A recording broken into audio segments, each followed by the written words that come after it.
everybody, it's Kara and I have a couple of altered canvases to share with you guys. I finally got around to using a couple of my Prima mixed media doll stamps by Julie Nutting. I've had these for since they first came out and I've been wanting to play with them and I just hadn't gotten around to it. But I finally got a chance and I decided to use my gelatos along with a few other things. And here are I made actually two of them. Here are my two creations. Here's the first one. This is a Unity sentiment. It says, trust in your potential, enjoy the process, try something new, explore possibilities, but most of all, believe. And these are just some Wild Orchid Craft flowers that I added. Kind of simple, but I had a lot of fun making the background.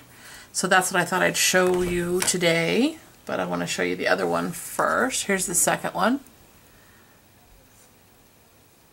Obviously similar colors. And this one, the sentiment, is another Unity sentiment, and it just says taking care of the things she loves. So I thought those were a lot of fun. And I wanted to share with you how easy it is to make this background that I have on both of them. Super simple, pretty easy, and quick. So I just picked a variety of my gelatos, and I have a little canvas board, not the stretched kind, but the kind on the hard, hardback or hardcover, whatever you want to call it.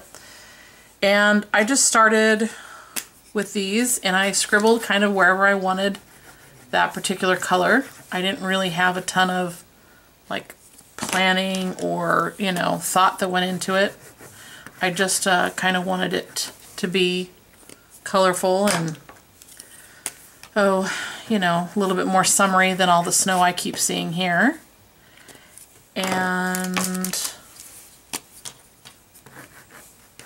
this is pretty much all I did. I didn't prep this canvas at all with gesso or any of that. And then I just basically start rubbing. Okay. And obviously when I'm not doing it on camera, I'm probably spending a lot more time debating where I want everything to go. And if I don't particularly like some of the color, maybe I got it too dark in some place, or I don't like the way it's turning out, then I'm just going to take my handy dandy wipe, which the one I have right now is filthy because I've been crafting, so sorry about that. And I do this. And that kind of lightens or removes the color, blends the color. Obviously this one's going to have a lot of yellow in it. You could also just use, paper towel with water or whatever, but that pretty much, excuse me, removes the majority of the color there. In addition to that, it's going to make it easier to put the color back on, at least in my experience. So let's say I just went a little too nuts that first time, so I'm going to add the color a little bit more slowly. You can see because it's now wet from that wet wipe, it's letting me rub the color in a lot more smoothly.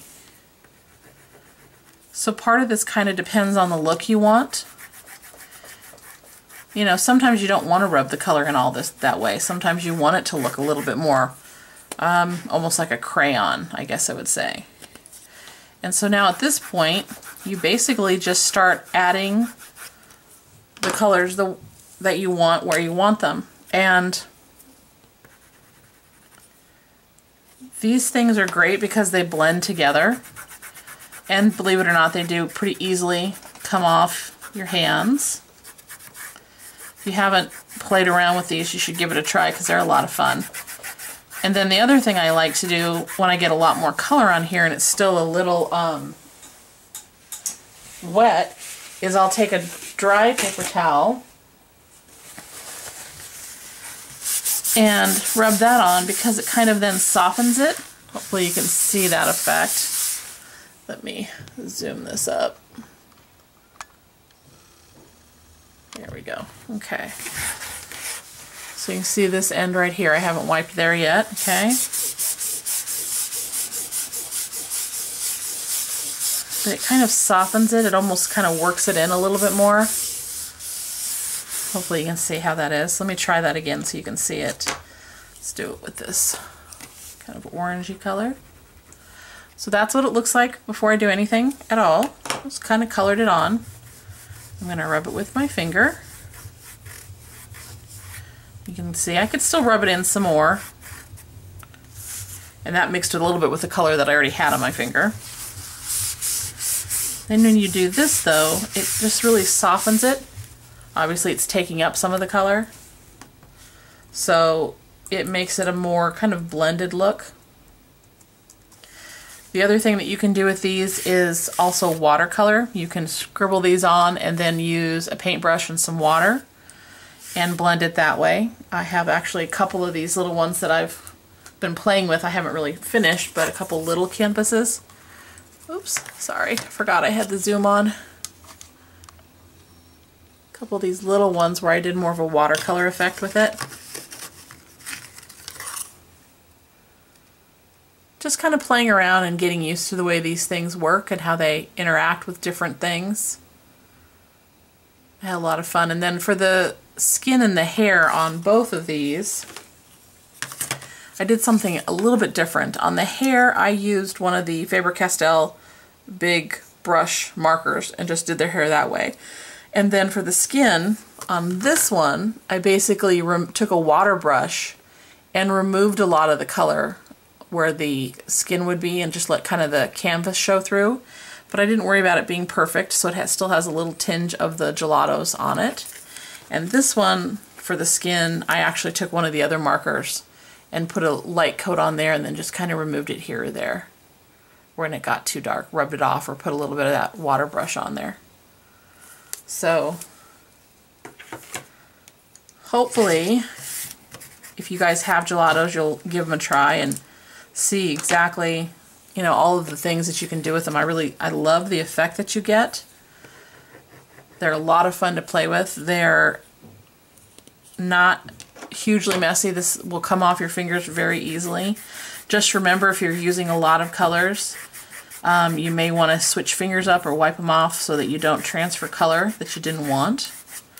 But these are actually really forgiving and you can use them in a lot of ways. And obviously I did this in kind of like a streak, but you can do it in a variety of different directions and methods and all that good stuff. But I think it gives a really pretty background, and there's a ton of different colors of those gelatos, so you can have a lot of fun with those. You can, like I said, use a little bit of a baby wipe on them. You could use water on them. It's easy enough to remove the color if you get it too dark. So a really forgiving medium and something that's inexpensive and easy to work with if you're a beginner like me. So if you have any questions about what I did here, let me know. I know I kind of rambled, but it's kind of how I do canvases and art journaling. I don't plan a lot of it. I just kind of go with it and see what happens, and I have a lot of fun that way. It's more relaxing of a craft for me. So thanks again for watching, guys. Again, if you have any questions or comments, leave them down below. And as always, thanks so much for watching. Bye!